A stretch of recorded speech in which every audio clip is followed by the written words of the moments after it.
त्रिशूलगढ़ वाहिनी की ओर से 2 नवंबर को रामघाट से शुरू की गई उद्गम से संगम पर्यंत संपूर्ण शिप्रा प्रदक्षिणा यात्रा का बुधवार को रामघाट पर संतों के सानिध्य में एक दिया शिप्रा के नाम अभियान अंतर्गत 5100 दीप प्रज्वलन कर महाआरती के साथ समापन किया गया। इस अवसर पर मां शिप्रा को चुनरी अर्पित की गई। त्रिशूलगढ़ वाहिनी के आदित्य नागर व सुरेंद्र चतुर्वेदी ने बताया, महामंडलेश्वर शैलेशानंद गिरी व ज्ञानदास महाराज के सानिध्य में 550 किलोमीटर लंबी यात्रा ने 5 नवंबर को शिप्रा चंबल संगम महितपुर नारायणा धाम से उज्जैन में प्रवेश किया। चल समारोह के रूप में रामघाट आरती द्वार पहुंची। यात्रा का अंगारेश्वर महादेव, शांतिपनी आश्रम, दानी गेट सहित विभिन्न स्थानों पर स्वागत किया गया।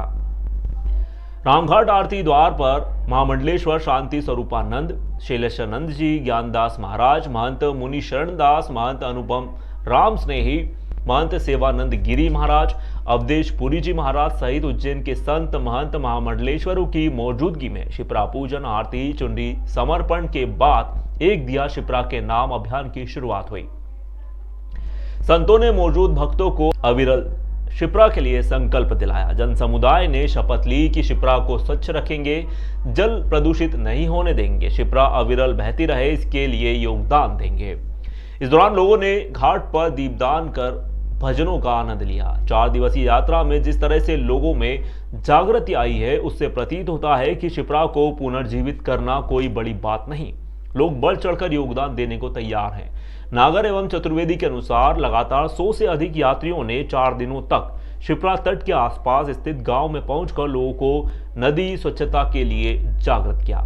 शिप्रा प्रदक्षिणा का उद्देश्य पावन शिप्रा नदी को उसके पौराणिक स्वरूप में लौटाना, उसे निर्मल करने के लिए जन जागरण और आम जन के जल संवर्धन के लिए प्रेरित करना था।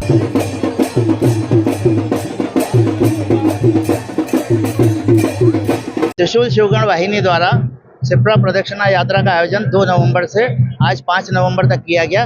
2 नवंबर को यहाँ रामघाट से सुबह यात्रा का प्रारंभ किया गया था। इसके उपरांत आज 5 नवंबर को एक दिया शिप्रा के नाम अभियान के साथ में हमने इस यात्रा को पूर्ण किया है। यात्रा का मुख्य उद्देश्य था हमारी मोक्षदायिनी शिप्रा मैया को प्रवाहमान बनाना और उसमें जो मिल रही गंदगी को रोकने के लिए और उसका जल जो है आचमन योग्य बने, इसके लिए लोगों में जन जागरण पैदा करना है। जल संवर्धन का भी काम करना है जिससे हमारी शिप्रा मैया प्रवाहमान हो। उसके लिए कई किसानों ने इस अवधि में जो हम यात्रा के दौरान कम से कम 100 से 150 किसानों ने तालाब खोदने के लिए हाँ करा है कि वो शिप्रा मैया को तालाब खोद करके अपना जल अर्पित करेंगे। तो ये एक बड़ा अभियान है और जिसका उद्देश्य मात्र केवल पौराणिक रूप से शिप्रा मैया के स्वरूप को लौटाने का है।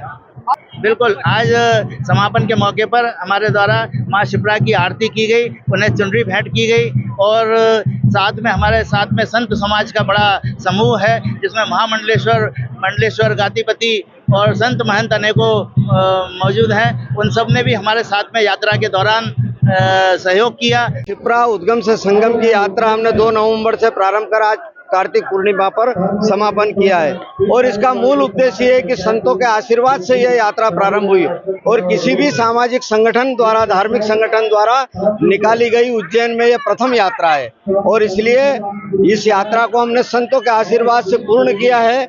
आज हम यह पूरी यात्रा का समापन संतों का आशीर्वाद यहाँ ले रहे हैं और हम शासन से इस संबंध में निश्चित रूप से मिलकर के माननीय मुख्यमंत्री जो क्षिप्रा के सदैव प्रेमी रहे हैं मोहन यादव जी, और उनको हम इस सारी क्षिप्रा की परिक्रमा यात्रा का ब्रीफ दे करके उनसे आग्रह करेंगे। सर्वप्रथम तो हम जो गंदे नाले इस क्षिप्रा में मिल रहे हैं उनको रोकने का प्रयास शासन स्तर पर हो, जो प्रदूषण मुक्त हो क्षिप्रा प्रवाहमान हो, क्षिप्रा कलकल बहे और आने वाले सिंहस्थ में 2028 के सिंहस्थ में करोड़ों हमारे भक्त जो आने वाले हैं साधु संत वो शुद्ध क्षिप्रा में स्नान करें, यह संकल्प लिया है।